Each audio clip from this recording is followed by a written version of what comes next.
आज हम सामान्य हिंदी में हिंदी भाषा को देखते हैं, जिसमें सबसे पहले हम जानेंगे कि की परिभाषा को बोली की परिभाषा को जिसके बाद हम देखेंगे उपभाषा और उसके बाद हम देखेंगे भाषा को। अगर हम बोली की परिभाषा को देखें तो एक छोटे से क्षेत्र में बोली जाने वाली भाषा को हम बोली कहते हैं। एक छोटे से क्षेत्र में बोली जाने वाली भाषा को हम बोली कहते हैं।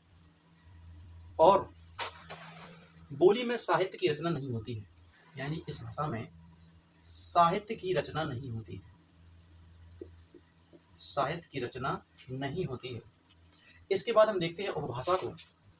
तो अगर किसी बोली में साहित्य की रचना होने लगती है और इसके क्षेत्र का विस्तार हो जाता है तो उसे हम बोली न कहकर उपभाषा कहते हैं। तो इसमें साहित्य की रचना होने लगती है और इसके क्षेत्र का विस्तार हो जाता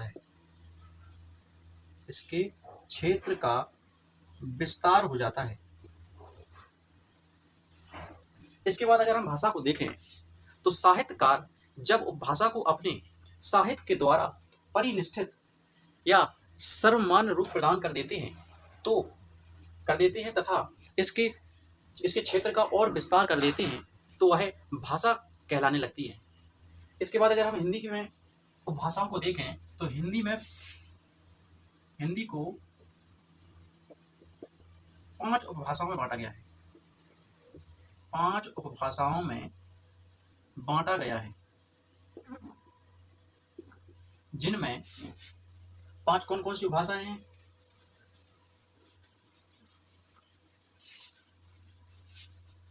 जिनमें पहले देखें हम राजस्थानी को, एक उपभाषा है। हम राजस्थानी उपभाषा में हम बोली को देखें कि राजस्थानी उपभाषा में कौन कौन सी बोली शामिल है और इनके क्षेत्रों को देखें तो पश्चिमी राजस्थान में मारवाड़ी भाषा बोली जाती है और पूर्वी राजस्थान में जयपुरी भाषा बोली जाती है और जो उत्तरी राजस्थान और दक्षिणी राजस्थान में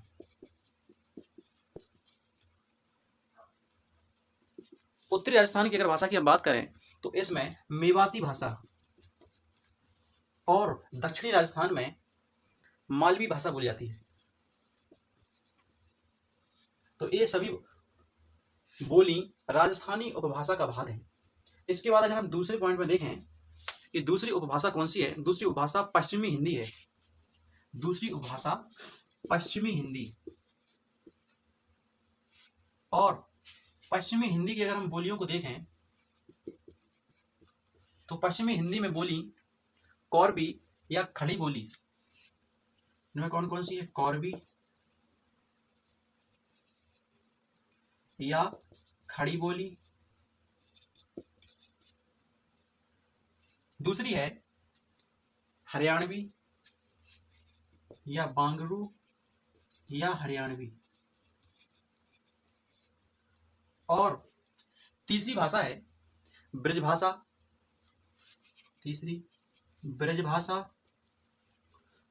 बुंदेली और कन्नौजी। ये सभी भाषाएं पश्चिमी हिंदी भाषा की, जो पश्चिमी हिंदी उपभाषा की ये बोलियां हैं, जिनमें कौरवी या खड़ी बोली, बांगरी या हरियाणवी, ब्रजभाषा, कन्नौजी, बुंदेली, ये सभी पश्चिमी हिंदी के भाग हैं। और अगर हम इनके क्षेत्र की बात करें तो इनका क्षेत्र है यूपी और हरियाणा।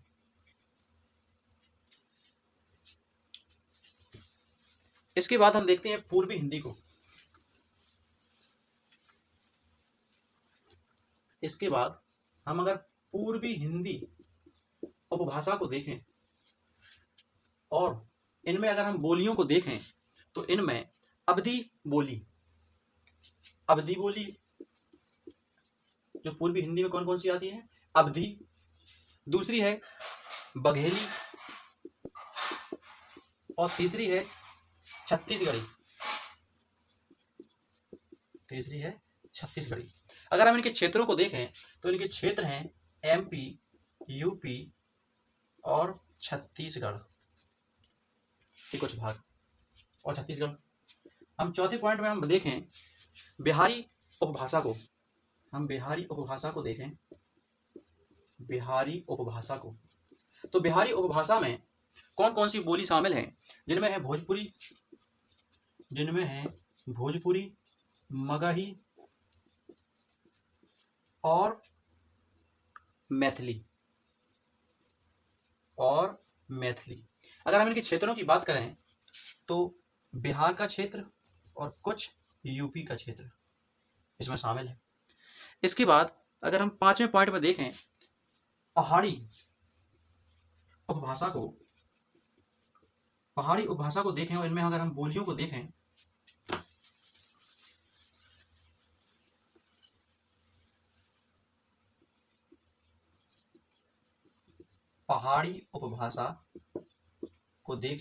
और इनमें हम बोलियों को देखें तो पहाड़ी उपभाषा की बोली हैं कुमाऊनी और गढ़वाली।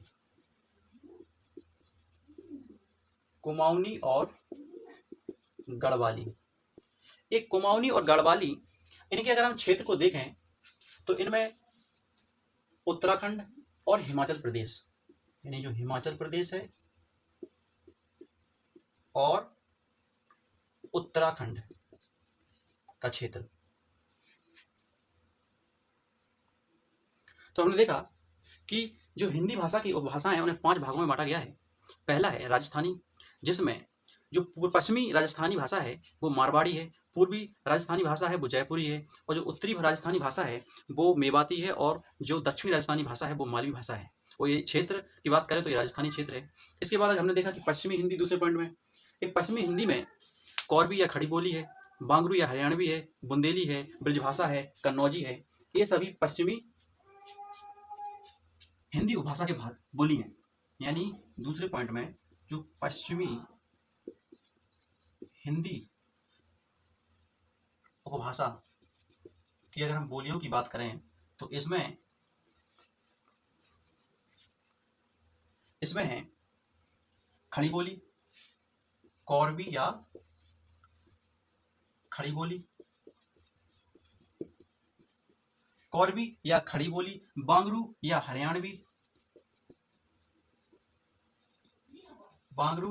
हरियाणवी, और बुंदेली या तो बुंदेली होगी, बुंदे मतलब है ही बुंदेली, कन्नौजी और ब्रजभाषा।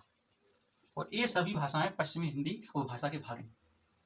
इसके बाद हमने देखा तीसरे पॉइंट में पूर्वी हिंदी को, जिसमें अवधी, बघेली और छत्तीसगढ़ी, जिसके क्षेत्र मध्य प्रदेश, छत्तीसगढ़ और उत्तर प्रदेश में है। इसके बाद हमने बिहारी भाषा को देखा, जिसकी बोलियां हैं भोजपुरी, मगही, मैथिली। और इसके बाद हमने 5वें पॉइंट में देखा पहाड़ी उपभाषा को, जिसकी बोली है कुमाऊनी भाषा और गढ़वाली। और ये कुमाऊनी और गढ़वाली हिमाचल प्रदेश और उत्तराखंड के क्षेत्र में है। इसके बाद अगर हम देखें कि विश्व हिंदी सम्मेलनों को अगर हम देखें, जिसमें पहला सम्मेलन नागपुर में 1975 ईस्वी में हुआ। अगर हम विश्व हिंदी सम्मेलनों को देखें, जिनमें पहला हुआ है नागपुर में, जो 1975 ईस्वी में हुआ। और इसके बाद अगर हम दूसरी की बात करें तो दूसरा सम्मेलन हुआ है मॉरिशस, जो पोर्ट लुइस में हुआ। यानी दूसरा हुआ है पोर्ट लुई में। तीसरे की अगर हम बात करें तो तीसरा हुआ है नई दिल्ली में, चौथा भी हुआ है पोर्ट लुई में, तीसरा नई दिल्ली और चौथा पोर्ट लुई में। 5वां भी हुआ है पोर्ट ऑफ स्पेन में, 5वां पोर्ट ऑफ स्पेन में हुआ है। और अगर हम छठे सम्मेलन की बात करें कि 6वां विश्व हिंदी सम्मेलन लंदन में हुआ है, जो 1999 ईस्वी में हुआ है। 6वां हुआ है लंदन में, ब्रिटेन, 1999 में हुआ है। इसके बाद 7वां सम्मेलन सूरीनाम में हुआ है, 7वां सम्मेलन सूरीनाम में। 8वां न्यूयॉर्क में, न्यूयॉर्क अमेरिका, और ये न्यूयॉर्क अमेरिका में 2007 में हुआ है, 2007 में। इसके बाद 9वां विश्व हिंदी सम्मेलन की बात करें तो ये जोहान्सबर्ग दक्षिण अफ्रीका में हुआ है, ये जोहान्सबर्ग दक्षिण अफ्रीका में हुआ है। और अगर हम 10वें विश्व हिंदी सम्मेलन की बात करें तो ये भोपाल में 2015 में हुआ है, भोपाल 2015 में हुआ है।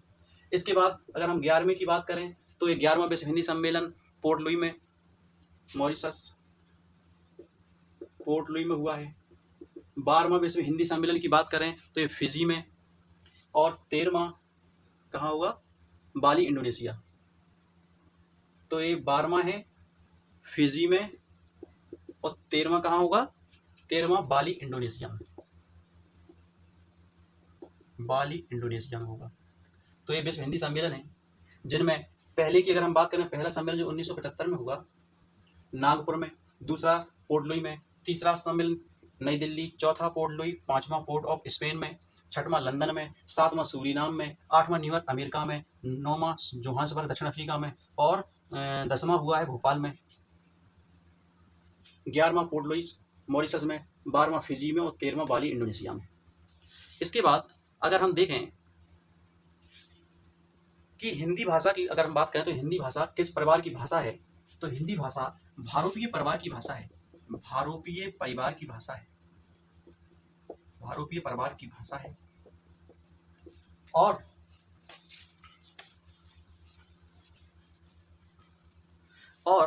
भारत में अगर हम देखें कि सर्वाधिक बोली जाने वाली भाषा कौन सी है, तो ये भी हिंदी भाषा है, सर्वाधिक बोली जाने वाली भाषा भी हिंदी भाषा है। और हिंदी भाषा के अगर हम जन्म की बात करें तो इसका जन्म अपभ्रंश से हुआ है, अपभ्रंश से हुआ है। और हिंदी भाषा का जन्म अपभ्रंश से हुआ है। ब्रज भाषा की अगर हम बात करें कि ब्रज भाषा को किस रूप में सबसे अधिक प्रसिद्ध है, तो एक काव्य भाषा के रूप में प्रसिद्ध है, एक काव्य भाषा के रूप में प्रसिद्ध है ब्रज भाषा, ब्रज भाषा काव्य भाषा के रूप में प्रसिद्ध है। और भारतवर्ष में हिंदी को किस वर्ग में रखा गया है, तो ये राजभाषा के रूप में है, राष्ट्रभाषा के रूप में इसे नहीं रखा गया है, इसे हिंदी को राजभाषा के रूप में रखा गया है, राजभाषा के रूप में रखा गया है।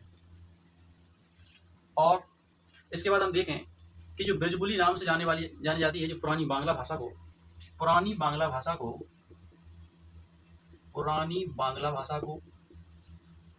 ब्रजबुली के नाम से जाना जाता है। और इसके बाद मगही किस उपभाषा की बोली है, तो हमने देखा है सबसे पहले हमने बिहार की जो उपभाषा में हमने बोलियों को देखा है, जिनमें मगही, भोजपुरी और मैथिली बोली शामिल है। तो अगर हम बिहारी हिंदी की जो भाषा है, बिहारी, इनकी जो बोलियां हैं जिनमें भोजपुरी, दूसरी में भोजपुरी, मगही और मैथिली भाषाएं शामिल हैं। इसके बाद एक और प्रश्न पूछा जाता है जिसमें कहा जाता है कि हिंदी के विकास के निर्देश किस अनुच्छेद में हैं, तो ये हैं अनुच्छेद 391 हिंदी के लिए विकास के निर्देश। और इसके बाद अगर हम बात करें हिंदी भाषा का विकास क्रम की, तो जो हिंदी भाषा का विकास क्रम, हिंदी भाषा का विकास क्रम या हिंदी भाषा का क्रम की बात करें तो ये है पाली, सबसे पहले भाषा आती है पाली, इसके बाद प्राकृत, इसके बाद अपभ्रंश, और इसके बाद हिंदी, इसके बाद हिंदी भाषा आती है। और एक और प्रश्न है जिसमें दक्षिणी भारत की हिंदी प्रचार सभा का मुख्यालय कहाँ पर स्थित है, या दक्षिण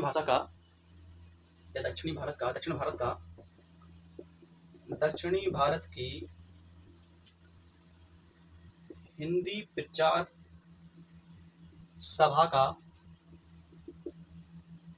मुख्यालय कहाँ पर स्थित है? तो ये है चेन्नई में, ये है चेन्नई में। इसके बाद देखें तो वर्तमान में हिंदी का प्रचलित रूप कौन सा है? तो ये है खड़ी बोली, ये है खड़ी बोली। और हिंदी भाषा को किस लिपि में लिखा जाता है? हिंदी भाषा को किस लिपि में लिखा जाता है? तो लिखा जाता है देवनागरी लिपि में, देवनागरी लिपि में। और हिंदी भाषा देवनागरी लिपि में लिखी जाती है। अधिकतर भारतीय भाषाओं का विकास किस लिपि में हुआ है? जो भारतीय भाषा हैं उनका विकास अधिकतर किस लिपि में हुआ है? तो ये हुआ है ब्राह्मी लिपि में, ब्राह्मी लिपि में अधिकतर भारतीय भाषाओं का विकास हुआ है। और खड़ी बोली किस अपभ्रंश से विकसित हुई है? अगर आए कि खड़ी बोली किस अपभ्रंश से उत्पन्न हुई है? तो ये हुई है सौरसैनी अपभ्रंश से, ये हुई है सौरसैनी अपभ्रंश से। सौरसैनी अपभ्रंश से हुई है उत्पन्न। और हिंदी भाषा को राजभाषा बनाने का निर्णय कब लिया गया है? तो ये लिया गया है 14 सितंबर 1949 को। 14 सितंबर 1949 को हिंदी को राजभाषा बनाने का निर्णय लिया गया। अगर आए कि 1955 में जो गठित सर्वप्रथम राजभाषा आयोग के अध्यक्ष कौन थे? तो ये थे बीजी खेर, ये थे बीजी खेर, राजभाषा आयोग के अध्यक्ष थे, जो प्रथम राजभाषा आयोग के। और अगर आए कि हिंदी की आदि जननी भाषा कौन सी है? तो ये है संस्कृत, ये है संस्कृत। और अगर आए कि जो देवनागरी लिपि है उसका सही विकास क्रम कौन सा है? तो पहला है ब्राह्मी, फिर गुप्त, फिर नागरी, फिर देवनागरी लिपि। यानी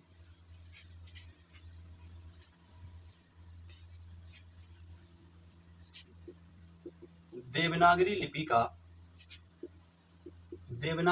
का विकास क्रम, देवनागरी लिपि का विकास क्रम कौन सा है?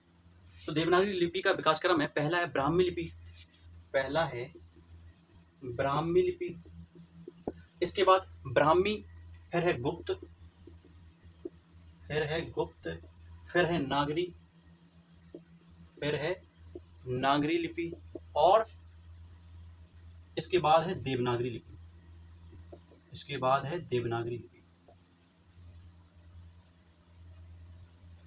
तो ये प्रश्न, इसके बाद नेक्स्ट वीडियो में हम देखेंगे हिंदी की वर्णमाला को।